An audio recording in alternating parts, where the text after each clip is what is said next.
আসসালামু আলাইকুম। সবাই কেমন আছেন? আশা করি সবাই আল্লাহর রহমতে ভালো আছেন। সম্প্রতি মালয়েশিয়ার কলিং ভিসা নিয়ে যে আলোচনা চলছে, একটি বিজ্ঞপ্তি প্রকাশ হয়েছে অর্থাৎ প্রেস রিলিজ প্রকাশ হয়েছে। সেখানে মালয়েশিয়ার কলিং ভিসা চালুর বিষয়ে বলা হয়েছে। তবে কবে নাগাদ চালু হবে এটি আসলে এখন স্পষ্ট নয়। এবং বিভিন্ন গণমাধ্যমে খবর প্রচার করা হচ্ছে, সেখানে বলা হচ্ছে যে মালয়েশিয়ার কলিং ভিসা নিয়ে বড় সুখবর দিয়েছে মালয়েশিয়া। তবে আসলে কবে নাগাদ কলিং ভিসা চালু হবে বা মেডিকেল কবে শুরু হবে এই বিষয়ে আসলে কোথাও স্পষ্ট কোনো তথ্য নেই। তো এই বিষয়টি ক্লিয়ার করার জন্য আসলে কল দিলাম। অনেকেই আমাকে সময়ে অসময়ে কল দিয়েছেন, তাদের উদ্দেশ্যে এই ভিডিও বার্তাটি।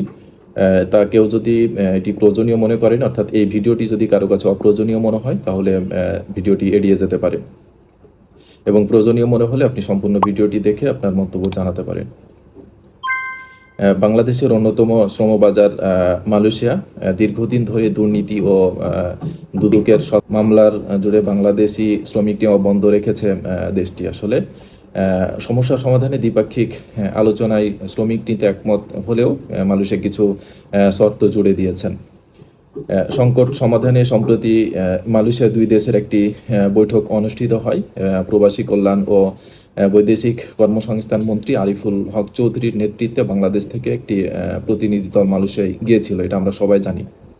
বৈঠক শেষে মালয়েশিয়ার পক্ষ থেকে 7টি শর্ত শর্ত জুড়ে দেওয়া হয়েছে বাংলাদেশকে। আলোচনার পর এক ঘোষণাপত্রে জানানো হয় যে আন্তর্জাতিক সুনাম ক্ষুণ্ণ হয় এমন যে কোনো ভিত্তিহীন কর্মকাণ্ড অর্থাৎ মামলা বন্ধ এবং সেগুলো নিষ্পত্তির বিষয়ে মালয়েশিয়া জোর দিয়েছে। মূলত এইসব মামলার কারণেই মালয়েশিয়ার শ্রমবাজারটি আটকে আছে, এটা আমরা সবাই জানি কম বেশি। মালয়েশিয়ার শ্রমবাজার ঘিরে বর্তমানে দুর্নীতি দমন কমিশনে মামলা রয়েছে এবং অনেক মামলা এখনো ঝুলে আছে।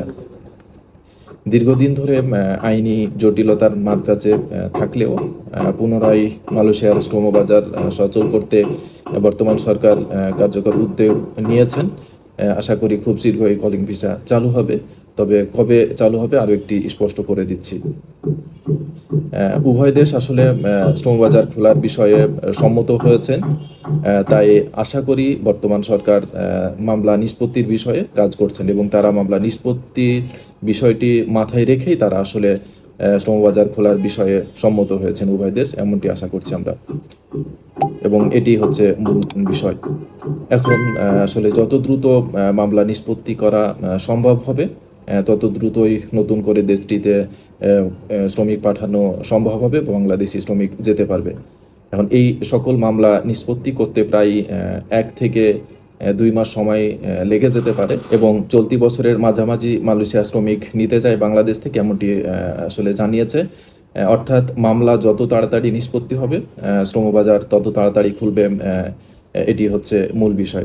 অর্থাৎ দ্রুত মামলা নিষ্পত্তি করে শ্রমবাজার খুলে দেওয়া হোক, এটি আমরা আসলে সকলেই চাই। ধন্যবাদ। ভিডিওটি কেমন লাগলো কমেন্টে লিখে জানান। আর ভিডিওটি ভালো লাগলে লাইক, শেয়ার এবং চ্যানেলটি সাবস্ক্রাইব করতে ভুলবেন না। ধন্যবাদ। আসসালামু আলাইকুম।